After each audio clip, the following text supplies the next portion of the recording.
Tidak perlu harus melakukan unjuk rasa dan berbuat anarkis jika sebagian masyarakat Indonesia ada yang tidak setuju dengan Undang-Undang Cipta Kerja. Masyarakat yang tidak setuju bisa melakukan upaya gugatan judicial review atau uji materi ke Mahkamah Konstitusi atau MK. Hal tersebut dijelaskan oleh Dr. Iman Ropi'i selaku Ketua Program Studi Magister Ilmu Hukum Universitas Wisnuwardana Kota Malang. Menurut Iman, ada banyak cara yang bisa ditempuh melalui cara yang sesuai dengan konstitusi dan tidak melanggar hukum.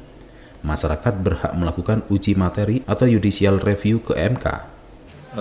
Menyikapi RUU Omnibus Law yang kemarin sudah didok oleh DPR disahkan menjadi undang-undang, saya kira semua pihak harus arif lah melihat ini semua. Tidak ada yang namanya produk hukum yang dihasilkan oleh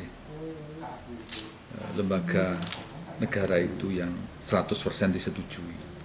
Pasti ada pro dan kontra. Tapi sebelum saya masuk ke sana, sesungguhnya Undang-Undang Omnibus Law ini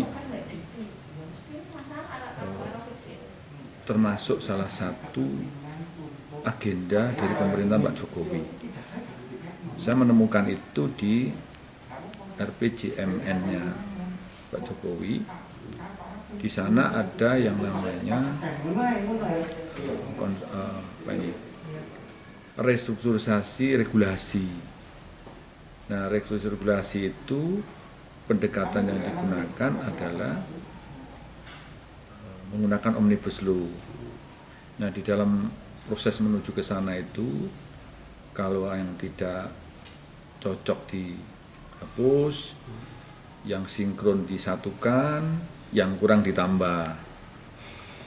Nah, jadi ke sana. Ini merupakan agenda besar, karena namanya Omnibus Law itu pertama kali ini di Republik Indonesia ini.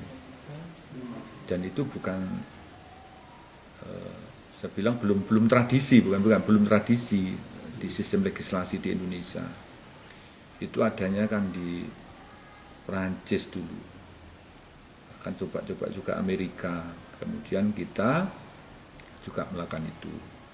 Nah, pro kontra ini kita akui ada. Yang kontra itu memang terkait substansi juga bisa. Artinya di situ memang ada klausul-klausul di dalam norma itu yang belum sepaham atau mungkin belum dipahami oleh stakeholder terkait, misalnya terkait dengan pekerja, terkait dengan bagaimana kegiatan usaha dan lain-lain. Saya jujur belum membaca secara lengkap karena pasalnya yang banyak dan banyak undang-undang yang disatukan, yang dimuat di situ. Nah, dari sisi pernyataan teman-teman juga melihat bahwa kalau melihat Undang-Undang 12 2011 yang dirubah dengan Undang-Undang 15 2019 tentang pembentukan peraturan undang-undangan itu, memang Omnibus Law di situ tidak disebut model gitu. Tapi apakah itu menyalahi? Saya kira tidak.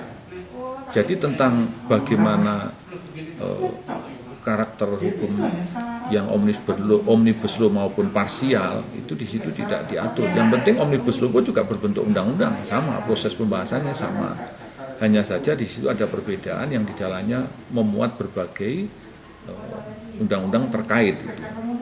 Iman Ropi'i menambahkan, disahkannya Undang-Undang Omnibus Law karena menjadi salah satu program RPJMN Presiden Republik Indonesia Joko Widodo untuk mengefisiensi produk undang-undang yang selama ini ada yang tidak sesuai, sehingga perlu diperbaiki atau digabung. Selain itu, produk undang-undang yang dihasilkan lembaga negara selama ini selalu memang memunculkan pro dan kontra.